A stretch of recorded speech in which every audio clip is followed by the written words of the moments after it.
متى سنظل رقودا نغرق في النوم ونشخر وعن الآذان. سخنان طلایی از زبان بزرگان دین. سه چیز را سخت احتیاط باید کرد: راز، زبان، حیا. سه کار را باید تیز انجام داد: فرض، قرض و عائله برپا کردن.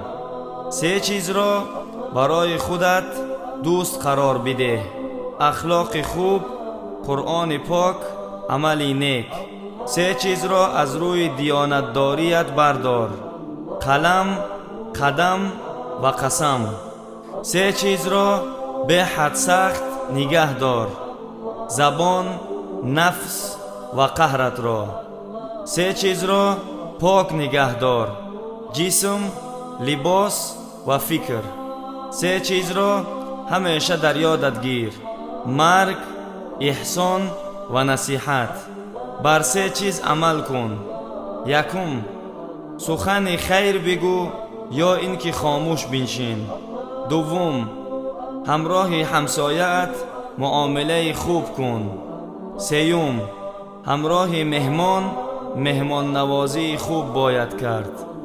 برادران عزیز، این نوار را نشر کنید، زیرا اینکه سخنان خوب را برای دیگران رسانیدن صدقه جاریه است.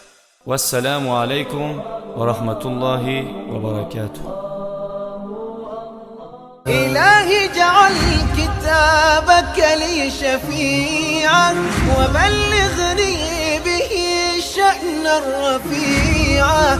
إذا جمع الأنام بيوم حشر وقد حملوا بضاعتهم جميعا